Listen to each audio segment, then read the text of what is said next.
Paix et joie et miséricorde de notre Seigneur Jésus-Christ. L'histoire de Ninive dans l'Ancien Testament, vous en avez sûrement entendu parler. C'est l'histoire d'une ville païenne qui se situe dans l'Irak actuel.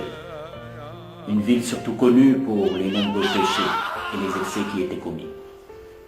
Meurtres et agressions, culte aux faux dieux, débauche. Le péché à un niveau exacerbé à tel point que Dieu, en ce temps, pensait bien retirer sa clémence et laisser libre cours à sa colère contre ce peuple rebelle.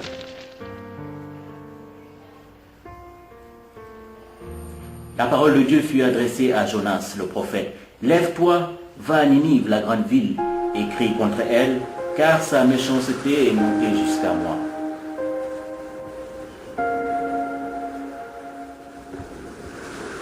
Autant vous dire tout de suite que le prophète Jonas n'était pas enthousiaste pour une telle mission. Surtout que le message de Dieu s'adressait à une ville païenne. Dieu, lui, était très soucieux de voir son avertissement transmis aux oreilles des populations de Ninive. Et il arrivera un malheur au prophète, car ce dernier ne voudra pas s'acquitter de sa mission. Malheur à moi si je n'annonce pas l'évangile.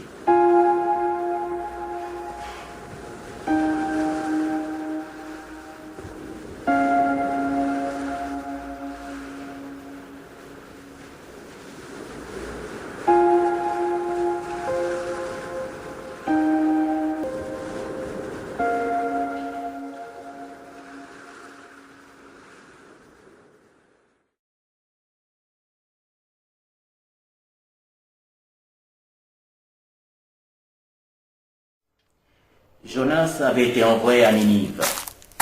Mais en cours de route, le prophète change complètement d'itinéraire et se dirige de l'autre côté, dans le port de Jaffo, et il va en direction de Tarsis. Il embarque dans un navire avec plusieurs autres passagers et marins. Jonas veut s'exiler loin de la face de l'Éternel.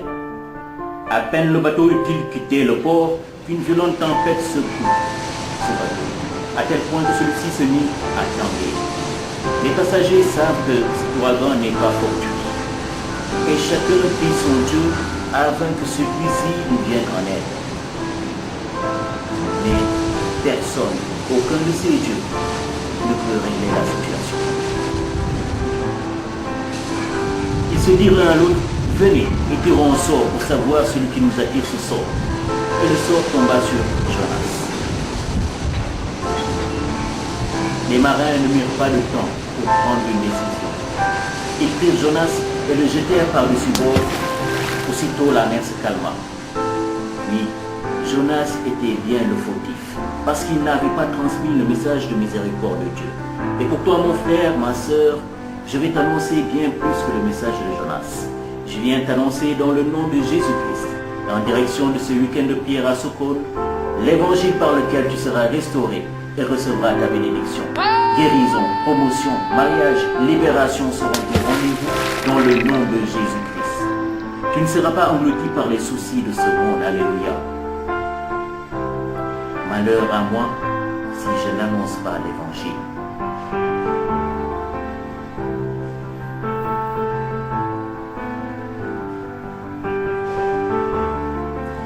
Et voici que finalement Jonas accepta d'avertir la population de Ninive sur les dangers qu'ils encouraient. Repentez-vous, plus que 40 jours et Ninive sera détruite.